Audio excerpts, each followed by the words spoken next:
Eu pensei que nosso amor era eterno, até ela dizer preciso de espaço com um sorriso frio que me fez questionar tudo. O que você faria se a pessoa que você ama te afastasse? Era uma noite quente em Lisboa, o tipo de noite que faz o Tejo brilhar sob as luzes da cidade. Eu, João, 32 anos, estava no nosso apartamento no bairro Alto, tentando manter a rotina que construí com Mariana, minha esposa há 5 anos. Estávamos no sofá, ela absorta no telemóvel, eu fingindo interesse numa série qualquer da Netflix. Tentei puxar conversa, talvez sobre o jantar que preparei, um bacalhau à Brás que ela adorava. Mas ela desviou o olhar e disse, com uma calma que cortava: João, por favor, preciso de espaço. Aquela frase caiu como um trovão silencioso. Espaço? De quê? De mim? Do nosso casamento? Perguntei, com o coração na boca, se algo estava errado, se eu tinha feito algo. Não, João, sou só eu. Preciso de estar comigo mesma, disse ela, sem me olhar nos olhos, o telemóvel ainda na mão, como se a nossa vida juntos fosse menos interessante que um sotori no Instagram. Não insisti. Não porque não quisesse, mas porque o orgulho me travou. Saí para a varanda, respirei o ar salgado do rio e tentei engolir a confusão. Nos dias seguintes, fiz o que ela pediu. Afastei-me. Não preparei o café da manhã, não perguntei como estava o dia dela no hospital onde trabalhava como enfermeira. Dormíamos na mesma cama, mas com um vazio entre nós, como se o Tejo tivesse invadido o quarto. Eu, que sempre fui o pilar dela, sentia-me um estranho na minha própria casa. E então, numa manhã, vi algo que mudou tudo, uma notificação no telemóvel dela, esquecido na mesa da cozinha. Encontro-te hoje às 20 horas, no Cais do Sodré, dizia a mensagem de um contato chamado apenas Temi. O meu estômago revirou. Quem era M? Por que ela não me contava nada? Decidi não confrontá-la. Em vez disso, naquela noite, disse que ia trabalhar até tarde no meu escritório de contabilidade. Mas, em vez de ficar na baixa, segui até ao Cais do Sodré. O coração batia forte, como se soubesse o que eu ia encontrar. E lá estava ela, Mariana, num bar à beira-rio, rindo com um homem que eu nunca tinha visto. Ele era mais velho, talvez uns 40 anos, com um ar confiante, gestos largos, um copo de gin na mão. Ela parecia outra pessoa, mais leve, mais viva do que nunca esteve comigo nos últimos meses. Não entrei, não fiz escândalo. Voltei para casa, o sangue a ferver, mas com uma certeza: não ia ficar parado, esperando que ela decidisse o meu futuro. No dia seguinte, comecei a agir. Contratei um advogado, o Miguel, um amigo de confiança da faculdade. João, se queres saber a verdade, temos de ser discretos, disse ele. Sugeriu que eu juntasse provas, que fosse paciente. Não era só o divórcio que eu queria, era entender por que ela me afastou, por que mentiu. Comecei a reparar em detalhes, chamadas que ela atendia fora de casa, saídas para tomar café com amigas que duravam horas. Cada pista era um golpe, mas também uma faísca que me fazia querer recuperar a minha dignidade. Uma tarde, enquanto almoçava num pequeno restaurante em Alfama, conheci a Clara, a empregada de mesa. Ela não era como a Mariana, com a sua beleza polida e atitude distante. Clara era genuína, com um sorriso que parecia aquecer o dia. Perguntou-me como estava, com um interesse que eu já não sentia em casa. Comecei a ir lá todos os dias, não por ela, mas pela paz que aquelas conversas curtas me davam. E, sem perceber, comecei a sorrir de novo. Enquanto isso, Mariana parecia notar a minha mudança. Uma noite, ao chegar a casa, ela estava à minha espera, algo que não fazia há semanas. João, estás tão distante, disse, com um tom que misturava culpa e curiosidade. Respondi, seco, foi o que pediste, não foi? Ela hesitou, como se as minhas palavras a tivessem apanhado desprevenida. Pela primeira vez, vi dúvida nos olhos dela. O espaço que ela queria estava a tornar-se real, e ela não parecia preparada para isso. A vida em Lisboa seguia, mas para mim, cada dia era um jogo de paciência e estratégia. Depois de ver Mariana com aquele homem no Cais do Sodré, a desconfiança tornou-se minha companheira constante. Não era só ciúme, era a certeza de que algo estava escondido. E eu precisava de respostas. Decidi seguir o conselho do meu advogado, Miguel, e comecei a observar mais de perto. Não confrontaria Mariana ainda, precisava de provas concretas, algo que me desse clareza e força para decidir o próximo passo. Comecei a reparar nos padrões dela. Mariana saía mais vezes à noite, sempre com a desculpa de turnos extras no hospital. Mas eu sabia que algo não batia certo. Uma noite, fingi dormir e via sair de casa às 22 horas, com o telemóvel colado ao ouvido, falando baixo. Esperei alguns minutos e segui-a, mantendo distância. Ela entrou num bar em Santos, o mesmo homem à espera dela, agora com um sorriso ainda mais confiante. Não fiquei para ver mais. Voltei para casa, mas com uma decisão tomada, ia descobrir quem ele era. No dia seguinte, pedi ajuda a um colega do escritório, o Pedro, que tinha contactos em tecnologia. Ele rastreou o número do contato M no telemóvel de Mariana, que eu conseguirá notar numa manhã em que ela deixou o aparelho desbloqueado. O nome dele era Martim, um médico do mesmo hospital onde Mariana trabalhava. Tudo começou a fazer sentido, as horas extras, as mensagens, o distanciamento. Mas eu precisava de mais. Pedi ao Pedro que verificasse se havia trocas de mensagens ou e-mails que pudessem confirmar algo. Ele hesitou, mas concordou, desde que fosse discreto. Enquanto isso, continuei a frequentar o restaurante em Alfama. Clara, a empregada de mesa, tornava-se uma presença cada vez mais reconfortante. Não era amor, mas a forma como ela ouvia, como ria das minhas histórias banais, fazia-me sentir humano outra vez.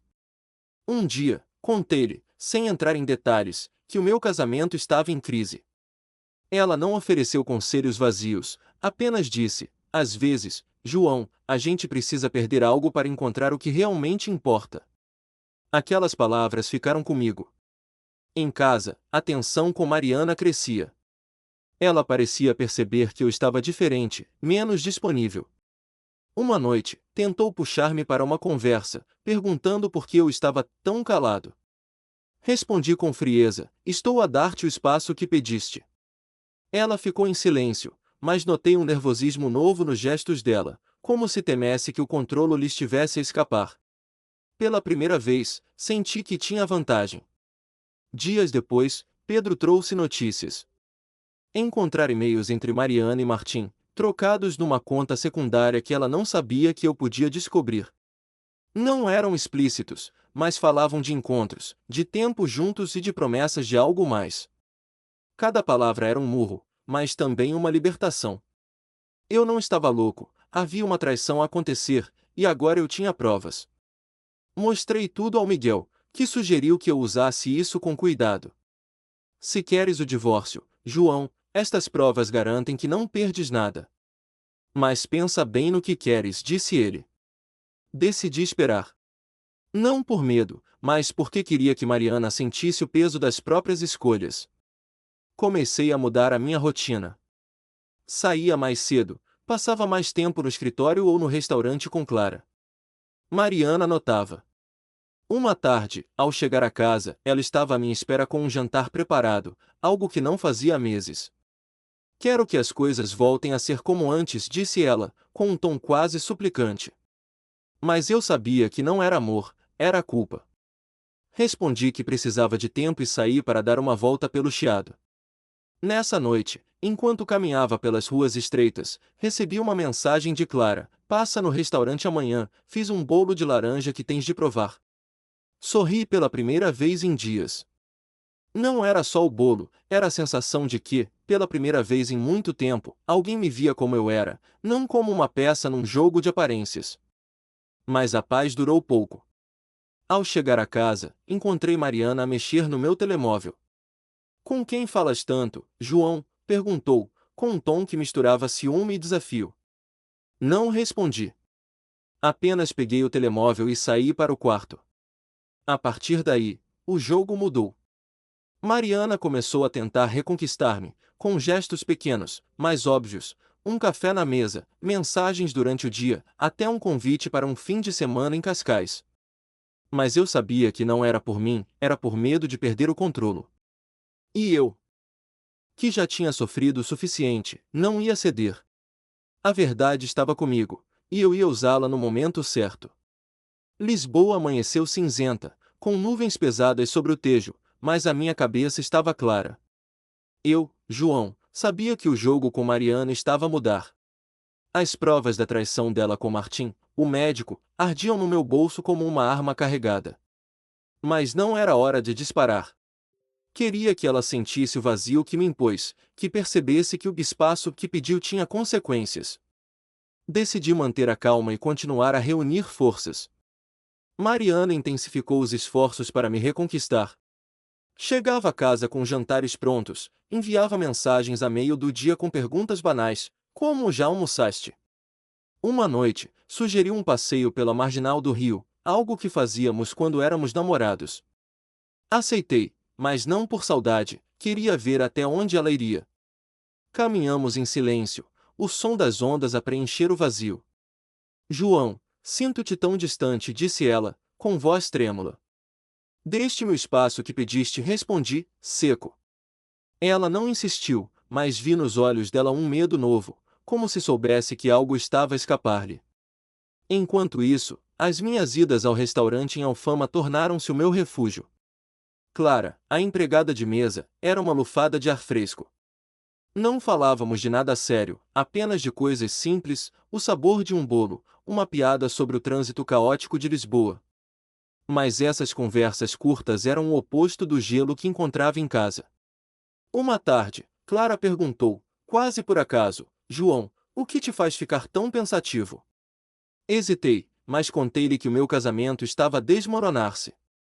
Ela ouviu sem julgar, apenas disse, às vezes, perder é o primeiro passo para ganhar. Aquilo ficou-me na cabeça. No trabalho, o meu amigo Pedro trouxe mais novidades. Descobriu que Martim, o médico, era casado. Tinha uma esposa e 2 filhos pequenos, algo que Mariana nunca mencionou. Aquela informação mudou tudo. Não era só uma traição contra mim, era uma rede de mentiras que envolvia mais pessoas. Decidi agir. Pedi ao Miguel, o meu advogado, para preparar os papéis do divórcio, mas com uma condição: queria que Mariana enfrentasse as consequências sem violência ou escândalo. Vamos fazer isto de forma limpa, disse Miguel. Com as provas que tens, ela não terá como contestar. Uma noite, Mariana tentou novamente. Cheguei à casa e ela estava à minha espera, com uma garrafa de vinho e um ar forçado de intimidade. Podemos falar, João? Quero consertar as coisas, disse. Sentei-me, mas mantive a distância. Ela falou de arrependimento, de como se sentia perdida, mas não mencionou Martim. Perguntei, direto, quem é o M do teu telemóvel? O rosto dela congelou. Gaguejou, disse que era uma colega do hospital. Não mintas, Mariana, respondi, calmo. Sei quem ele é. Ela tentou desviar, mas o pânico nos olhos dela confirmou tudo. Não mostrei as provas, mas deixei claro que sabia mais do que ela imaginava. A partir daí, Mariana mudou. Tornou-se mais ansiosa, verificava o telemóvel constantemente, como se temesse que eu tivesse descoberto algo. E eu tinha. Mas decidi esperar. Não por vingança, mas porque queria que ela sentisse o peso da própria culpa. Continuei a minha rotina, passando mais tempo fora, encontrando paz nas conversas com Clara. Uma tarde, ela convidou-me para um evento de fado em Alfama, algo que nunca teria feito com Mariana. Aceitei, e pela primeira vez em meses, senti-me leve, como se a vida pudesse ser mais do que um campo de batalha. Quando voltei a casa, Mariana estava à espera, furiosa. Onde estiveste, João? Com quem? Gritou. Sorri, não por provocação, mas porque percebi que o controle estava agora nas minhas mãos. Estou a viver, Mariana.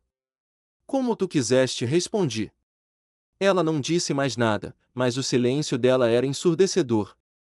Eu sabia que o confronto final estava próximo. O ar em Lisboa parecia mais pesado, como se o peso da verdade estivesse a pairar sobre mim e Mariana. Eu, João, sentia-me no controle pela primeira vez em meses. As provas da traição dela com Martim, o médico casado, estavam seguras com o meu advogado, Miguel. Mas eu não queria um confronto explosivo. Queria que Mariana enfrentasse as consequências das suas escolhas. E isso exigia paciência. Cada dia era um passo calculado rumo ao desfecho. Mariana estava diferente, mais nervosa. Os gestos dela, outrora confiantes, agora eram hesitantes. Perguntava onde eu ia, com quem falava, como se tentasse recuperar o terreno que perdeu. Uma noite, tentou um gesto mais ousado. Ao chegar a casa, encontrei-a à espera com uma sobremesa caseira, pastéis de nata, algo que ela sabia que eu adorava. João, podemos tentar de novo? Perguntou, com um tom que queria ser doce, mas soava desesperado. Respondi com um sorriso frio, talvez seja tarde demais. Ela ficou em silêncio, os olhos baixos, e pela primeira vez senti que ela percebia o tamanho do abismo entre nós. Continuei a frequentar o restaurante em Alfama, onde Clara se tornava cada vez mais uma âncora. Não era uma relação romântica, mas a forma como ela me ouvia, com atenção genuína, fazia-me lembrar quem eu era antes de me perder no casamento. Uma tarde, enquanto tomávamos café, ela contou-me que também já tinha passado por uma traição. Dói, João, mas às vezes é o empurrão que precisas para te encontrares, disse. Aquelas palavras reforçaram a minha decisão, não ia ficar preso a um amor que já não existia. No trabalho, recebi uma atualização do Pedro. Ele descobriu mais. Martim não só era casado, como a esposa dele, Sofia, começava a suspeitar de algo. Havia mensagens entre eles que Pedro interceptou, onde Mariana pedia a Martim para ser mais discreto. Aquilo foi a gota d'água. Decidi que era hora de agir, mas não contra Mariana diretamente. Contactei Sofia, a esposa de Martim, através de uma mensagem anônima. Enviava apenas o suficiente, datas, locais, e uma sugestão para ela verificar o telemóvel do marido. Não queria destruir ninguém, mas a verdade tinha de vir à tona. Dias depois, a tempestade começou. Mariana chegou à casa visivelmente abalada, o telemóvel a vibrar sem parar. João, precisamos de falar, disse, com a voz trêmula. Sentei-me, pronto para ouvir. Ela confessou, pela primeira vez, que tinha cometido um erro. Falou de Martim, de como tudo começou como uma amizade, mas foi mais longe. Não mencionou que ele era casado, nem que a esposa dele agora sabia. Perguntei, calmamente, por que, Mariana? Por que mentir? Ela chorou, disse que se sentia perdida, que não sabia o que queria. Mas as lágrimas dela não me comoveram. Já tinha sofrido o suficiente. Nessa noite, disse-lhe que sabia de tudo, incluindo as mensagens e os encontros. Vou pedir o divórcio, anunciei, sem raiva, apenas com firmeza. Ela tentou argumentar, pediu mais uma chance, mas eu já não estava lá. Não é só sobre o Martim, disse-lhe. É sobre o que tu escolheste fazer comigo. Ela ficou sem palavras, o rosto pálido, como se finalmente entendesse que o espaço que pediu a afastou para sempre. No dia seguinte, encontrei-me com Miguel para finalizar os papéis. Ele garantiu que, com as provas, o divórcio seria rápido e justo. Estás a fazer o certo, João, disse ele. Saí do escritório e caminhei até Alfama, onde Clara me esperava com um café e um sorriso. Não falei do divórcio, mas ela percebeu que algo tinha mudado. Estás mais leve hoje, disse. E estava. Pela primeira vez, sentia que o futuro era meu. Lisboa brilhava sob o sol de outono, mas para mim, João, a cidade parecia nova, como se eu a visse com outros olhos. A decisão estava tomada, o divórcio era inevitável. As provas da traição de Mariana com Martim, o médico casado, estavam com o meu advogado, Miguel, e eu senti uma calma que não conhecia há meses. Não era raiva, nem vingança, era clareza. Mariana tinha escolhido seu caminho, e eu estava pronto para seguir o meu. Naquela semana, o confronto final aconteceu. Mariana voltou a casa numa noite, depois de um turno no hospital, com os olhos vermelhos. Sentou-se à minha frente, sem o telemóvel na mão pela primeira vez em meses, e tentou falar. João, eu sei que errei. Podemos tentar de novo? Eu mudei e disse, com a voz embargada. Mas as palavras soavam vazias. Respondi com firmeza, Mariana, tu pediste espaço, e eu dei-te. Mas também encontrei o meu. Ela tentou argumentar, falou do nosso passado, dos anos juntos, mas não mencionou Martim.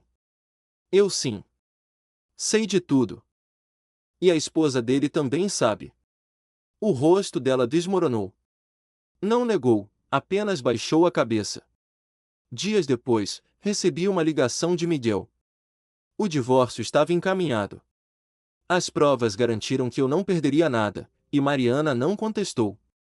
Ela sabia que não tinha como lutar. Antes de sair do apartamento, deixei uma nota: a casa é tua. Desejo-te o melhor. Não era sarcasmo, era sinceridade. Queria fechar aquele capítulo sem rancor. Aluguei um pequeno apartamento em Alfama, perto do restaurante onde Clara trabalhava. A mudança foi rápida, e com ela veio uma liberdade que eu não sentia há anos. Clara tornou-se uma amiga próxima. Não era amor, pelo menos não ainda, mas a companhia dela era um lembrete de que a vida podia ser leve. Uma noite, durante um jantar no restaurante, ela perguntou, João, o que queres agora? Pensei por um momento e respondi, quero viver sem ter de mendigar afeto. Ela sorriu, e percebi que estava a reconstruir-me, não para ser o que Mariana queria, mas para ser quem eu sou. Enquanto isso, soube por Pedro que Martim enfrentava as suas próprias consequências. A esposa dele, Sofia, confrontou-o, e o casamento deles estava em crise. Mariana, agora sozinha, tentou contactar-me algumas vezes, mas não respondi. Não por orgulho, mas porque já não precisava dela para estar em paz. Hoje, caminho pelas ruas de Lisboa com um peso a menos. O tejo reflete a luz, e eu reflito sobre como o espaço que Mariana pediu me devolveu a mim mesmo. Não precisei de gritar, nem de humilhar, apenas saí, com dignidade, e isso foi a maior resposta que podia dar. Pergunta para os espectadores: se fossem o João, teriam deixado a porta aberta para uma possível reconciliação com Mariana, ou teriam fechado esse capítulo de vez, como ele fez? Deixem a vossa opinião nos comentários.